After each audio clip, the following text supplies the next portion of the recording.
Hey guys, Bright Lies here, and welcome to my updated Souless OTT deck profile. This has been updated with G guards and 16 G units, so let's get started. So for the main deck, it hasn't really changed too much. For the start, I'm still running Lulu because it's Soulless. Pretty self-explanatory. Grade 3s for Coco and for Cuckoo. Because we're still playing Mimi, you want as many witches as you can for grade 3s. And Susano is an option as a backup grade 3, which has been a build in the past, but I feel the 8 witches are the best for consistency. And on top of this, this combo is better with Lulu, because you still get to pass off it.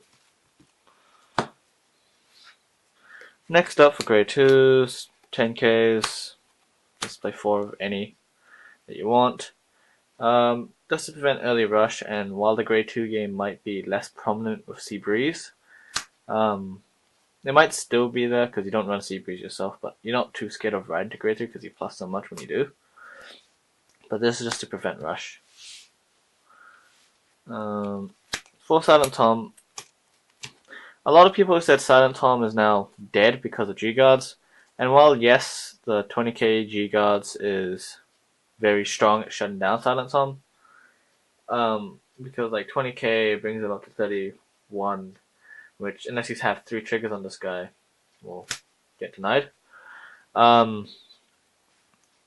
Even then, I still play 4 because think of it like this: if they use a G guard just for this, they have a limited number of G guards, and that's just 1 gone less, which you can use again for next turn, and one they won't have for your Vanguard. Even though they could perfect guard your Vanguard, and G guard is Tom, that's still, and they lose that option because, yeah, they can't G guard him forever. 3 12k attackers at GB1, still playing this guy because it's good to have standalone beaters that can actually hit the Vanguard. I believe in my last one I had 4 of him and 3 vanillas, but I find 3 is a good number to have.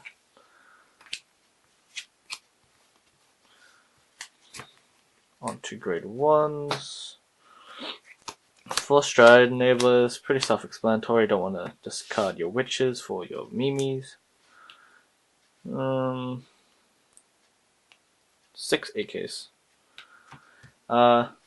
Yeah, because you don't play Lala because your main focus is on Mimi, and your main focus is on making nice numbers with Tom.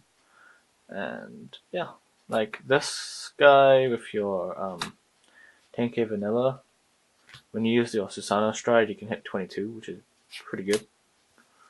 So he's just an overall really good card because it hits nice numbers with your units. 4 Perfect God Gs, absolutely must play these. There's no real reason not to, because now with G guards, I'm playing the Cray Elemental one that denies it if it hits, so Tom is perfectly safe. And these guys are, the unflip is pretty good in this deck. You do use a decent amount of counterblast.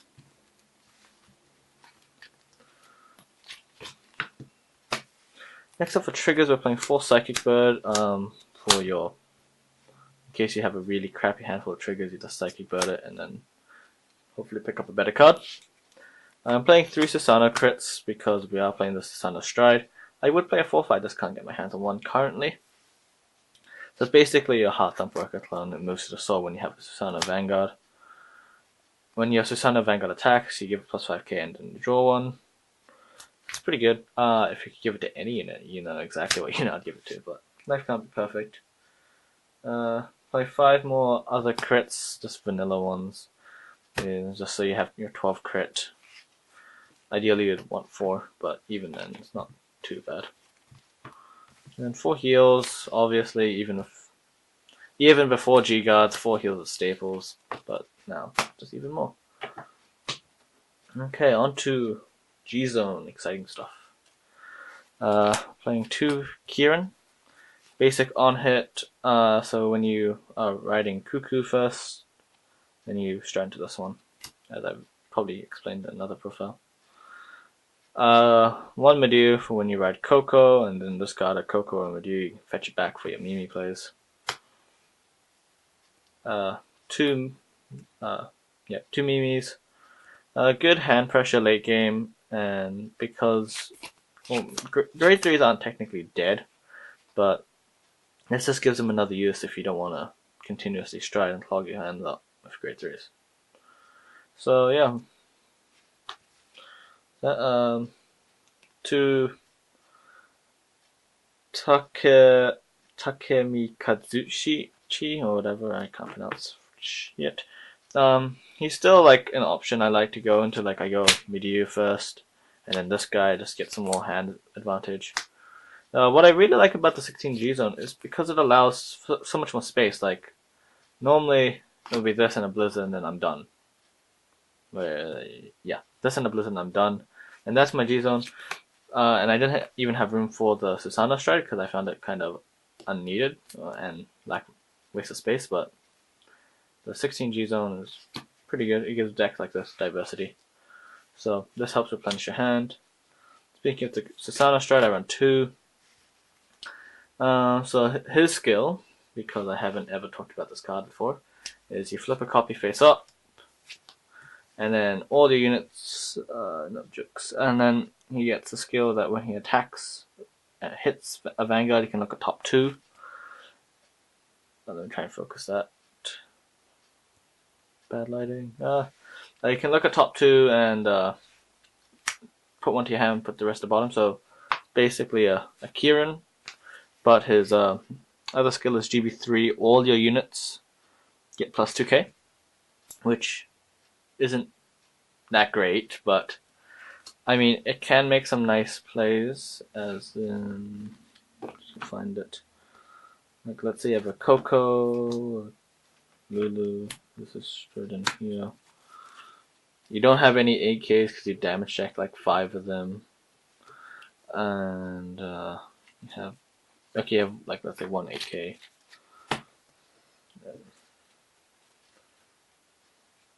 This, or like a more ideal setup would be like beat this. So like you would attack with this because every unit gets plus 2k. This is a 10. This is a 6. So the 16 by itself. It doesn't matter that Coco is a 10k because it gives plus 2. So this actually hits for a pretty good number. And this one doesn't really matter, but you get to move this to Soul as well. So after it's done, it's like this. That's the only reason why I'm playing Susanoo Crit, because playing this and it makes it so you don't have to call down a precious AK in case you're versing control matchups. So like let's say if it's in Kagero and you don't want to commit to a complete field, so it's something like this. They all hit premium numbers, which is really good. So yeah. So it's basically for control matchups that you don't want to get into sticky situations for. So that's why we're playing the 2. Next up from the new Fighters Collection, 2 Wakarihume. Wakarihume. Wakahirume. Yes, Lord of Guidance. So her skill is Counterblast 1, Soul Blast 1, a Generation Break 2, turn up a copy of her for the cost. It's kind of like Aura Guys. When she attacks Vanguard, you pay the cost. If you do, you can draw a card, choose a card from your hand, and put it back at the top of the deck. Just on paper, it sounds amazing. So, like, let's say your opponent's on 3 and you're on 4, and then you say like this is your hand, because then you draw a card, and you get to just say, oh yeah, I want to put this at the top. Or let's say, you draw a card, so I want to put my heal back at the top, so you check, I heal now. So this allows you to recycle triggers. Like if you know that they don't have a perfect guard or a G guard, you can just sack it and say, oh yeah, I'm gonna put my crit back on top. So it's a guaranteed trigger basically. Well, it should be a guaranteed trigger unless you're really just trolling them and not putting triggers back, because you should always put triggers back. So I really like her. New Fighters Collection's pretty good. So we're playing the 1 Blizzard because Blizzard. I've explained it so many times. Super late game after you've been through all these strides, which isn't that hard to be honest. Because Persona Flip, that's 1, 2, 3, 4, 5, 6, 7. So you only stride about 8 times.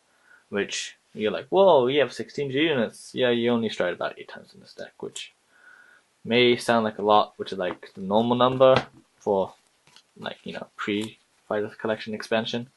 But in 16 G units, that's not too much considering how many. We have a lot of Persona flips. That helps build up Blizzard even faster. Because before we'd have like 1 Persona flip, so it would be quite slow, but now we have like 3 Persona flips. So Blizzard can stack power really quickly. Next up for G Guardians. Okay. 2 of the Ichibiyoshi ones. Because it's a free plus 5k, because if you have 3 or more in hand when it's placed on Guardian Circle, it's plus 5k shield, which is really good and easy. So, yeah, and I can protect Tom, so it's really good.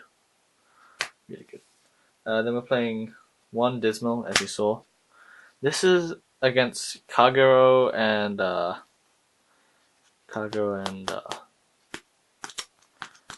Link Joker sometimes, and Dimension Police. Okay, so her skill is she herself has resist, so it messes up dimensional rivals because they hate it.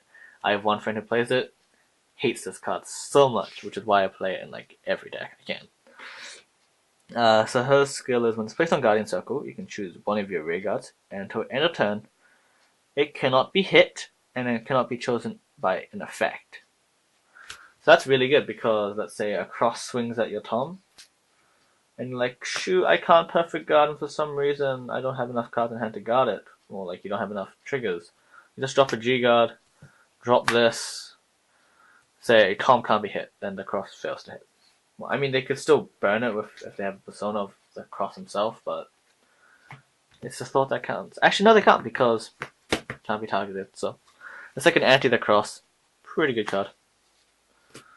Really good. That's why I'm playing the 1. I would bump up to 2, but I find it's not necessary. Instead, I'm playing 1 Screw. These 2 are like staples in most G God decks. Well, in most G zones, these 2 are just staples. Like you gotta play the 2. So this 1 skill is when it's placed on Guardian Circle, you may when placed on Guardian Circle, if the number of face-up cards in your G zone is 1 or more, you can pay the cost. If you do, you get plus 10k shield. That's really good. So you can just ditch away late game. You can ditch away vanilla, and this turns into a 10k shield basically. So it's really good, especially against matches like Metalborgs or Gear Chronicle or anything guard strict like Glowing Maelstrom. So really good card, which is why it's probably staple and why they're pretty expensive compared to the other G guards. So I only play 4 G guards.